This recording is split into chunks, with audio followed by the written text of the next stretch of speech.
One of the questions I get asked a lot is about how I manage my time.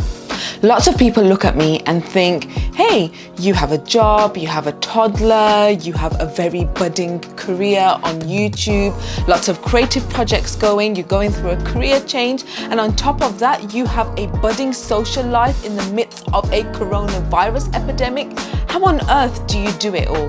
Well, the truth is, just like most people, it's very common for me to feel like I just don't want to do anything. This space is actually really dangerous for me because, like they say, an idle mind is a devil's playground. So I end up doing a lot just to make sure that the devil stays out of the playground.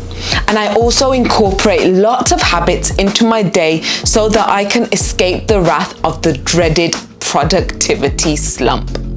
So in this video, I'm going to go through 3 different habits that I have actually just adopted through my years to get out of the dreaded slump. And I want to share some theory about how these actually work on a psychological level too. So if you're like me and it's very common for you to get into a productivity slump, but you have to be able to balance lots of different worlds, or if you're feeling like you want to just pack more into your day without feeling like a slob at the end of it, then this video is for you.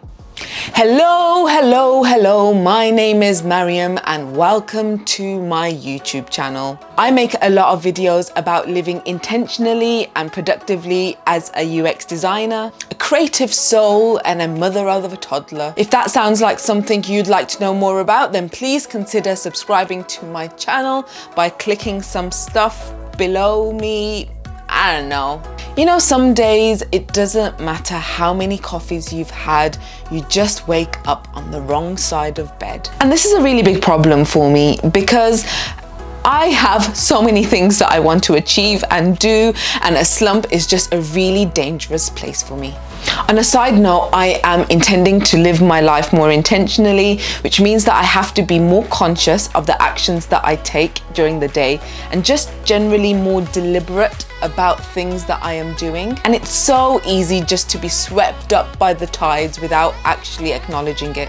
And eventually, most of us actually just get stuck in some sort of way. And I've personally noticed that it's actually harder for me to get out of the rut than it is to put strategies in place beforehand to make sure that I don't get there in the first place. In the description, I'm going to link the timestamps for the 3 different reasons. So if any of them interest you, then please skip to those parts. And yeah, here is to me living my best life. So a really big thing that I've learned is that if you want to finish anything, you have to actually start it. Now, before you get all weird with me and decide to watch a different video, please hear me out. When I'm in a really deep productivity slump and in my mind on a very subconscious level, I am doing everything in my power to stay in that slump and just procrastinate to the absolute depths of procrastination. I actually play this little psychological trick on myself. See, I normally have a to-do list at the start of every day. Sometimes I write it down and sometimes it's just mental, but usually there's so many different things on that to-do list that it's actually just overboard and unrealistic. That's definitely a separate issue that I have. And what's worse is that when I'm in the slump, I find everything on that list to be totally overwhelming, and I just can't seem to do anything at all. The Zeigarnik Principle actually states that if we start something, even if we don't feel like it, the likelihood of us completing that task is actually higher, way higher than if we don't do anything at all. This is because it's really likely that we can go into this anxious state once we start something, and we're all just caught up in wanting to finish it, because once we start something, that thing will just be in our brains forever and we just can't seem to just shake it off, and therefore we are likely to take action and force ourselves out of a procrastinating state. Ernest Hemingway once said about writing a novel that it's the wait to the next day that is actually the hardest to get through. And actually, if you actually look back at your life, you can probably think of thousands of things that you have left unfinished, but not so many things and tasks and projects that you've actually completed. In fact, This actually really works for me because when I'm in a slump, even if I just do a bit, it feels easier for me to complete the rest. It doesn't overwhelm me as much as it used to.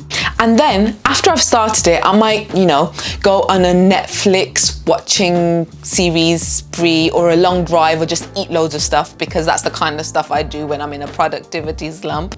But even though I'm like chilling, there's like this small little worm inside of my head just nagging at me. Somehow by the end of the day, I magically just end up finishing the task, and I can't Netflix and chill for that long. And although the cycle of procrastination might come about me on the very next day, I just play the same psychological games with me, and eventually it does snowball into me doing stuff with my life instead of chilling. And voila. Most of my work is actually based on the laptop, which means that I'm usually sitting in a hunchback position, glued to my chair, trying to just be as productive as I can, sitting in one place. And it doesn't take a genius to realize that that's not the natural state that people should exist in. In fact, it probably goes against the central principles that were held by our Neanderthal brothers and sisters. I realised that most of the times that I fall into a productivity slump, it's after a long period of being productive, which basically means that the productivity is actually burnout. This is sad, and it's so true for so many people that, you know, people like employers just aren't considering that this might be a fact why people don't do their work. Too many people feel burnout too quickly. There's this constant pressure of being productive and throwing ourselves into new opportunities and new things to do, which actually means that people, well, humans, aren't able to handle this very well. To be honest with you, I have not come up with the mastery of escaping burnout myself, but I know that moving my body really helps. I've never really been the person to go for a run or, you know, to do a workout video every time that I get stressed. I wish I was, but I'm just really not.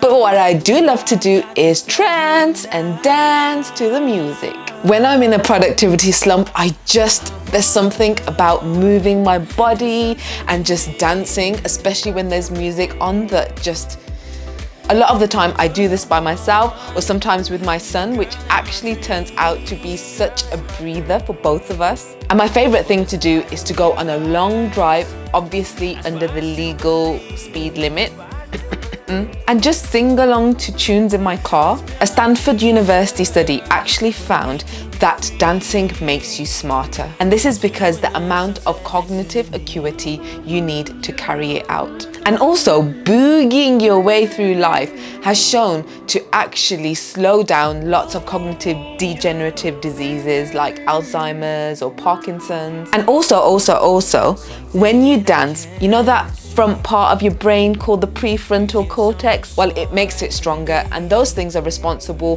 for motivation, happiness, and also decreased brain fog, which, you know, I have all the time. I'm pretty sure that any form of exercises can probably, you know, get you in this kind of rhythm. But I don't know, there's something about dancing that gets me in the rhythm. You know, when I'm in a productivity slump, it's normally because of dealing with extremes. I'm either doing too much of one thing or too less of another thing.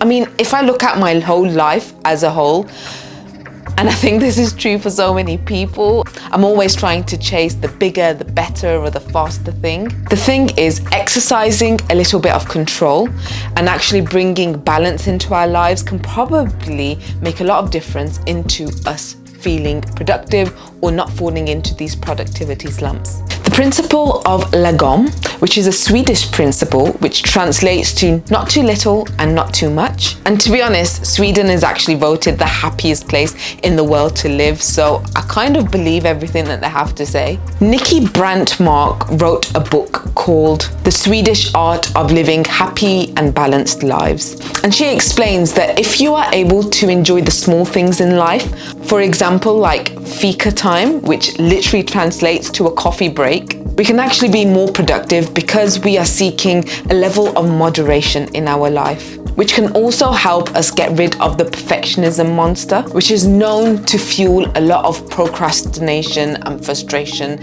which ends up in the way that we work. Most of the time, I find myself trying to chase something to make it more efficient or innovative or just to work better on a whole. But how rare is it for me to just stop and try to be content with how things currently are? I mean, Lagom is a whole lifestyle change. It actually affects the way that we eat, the way we breathe and behave. And although I might be really far off this whole thing right now, I know that it's such a central thing to bring balance in our life, especially as I'm trying to live more intentionally. I think just having gratitude over the smaller things in life can really help us appreciate this level of balance that we can bring. I think that we should have gratitude for even the bad things in life. And when I really ponder over this, I realize that everything in balance is so beautiful together. That even something like a productivity slump means that we're slowing down and maybe even appreciating what it means to be productive.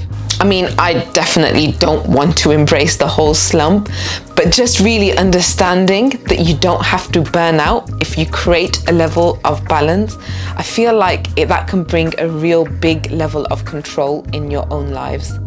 So guys, what are we actually going to do in a productivity slump? Well, instead of taking those long naps, those really long coffee breaks, or partaking in activities that are actually detrimental to our lives, just don't go with the flow. There are so many ways to get out of it, to be able to live the best version of ourselves and be productive. Thank you so much for watching this video. If you like this video, then please consider subscribing and you can be let into my little world of living more productive and intentional life. This is Mind Over Mariam, and goodbye, my fellow human beings.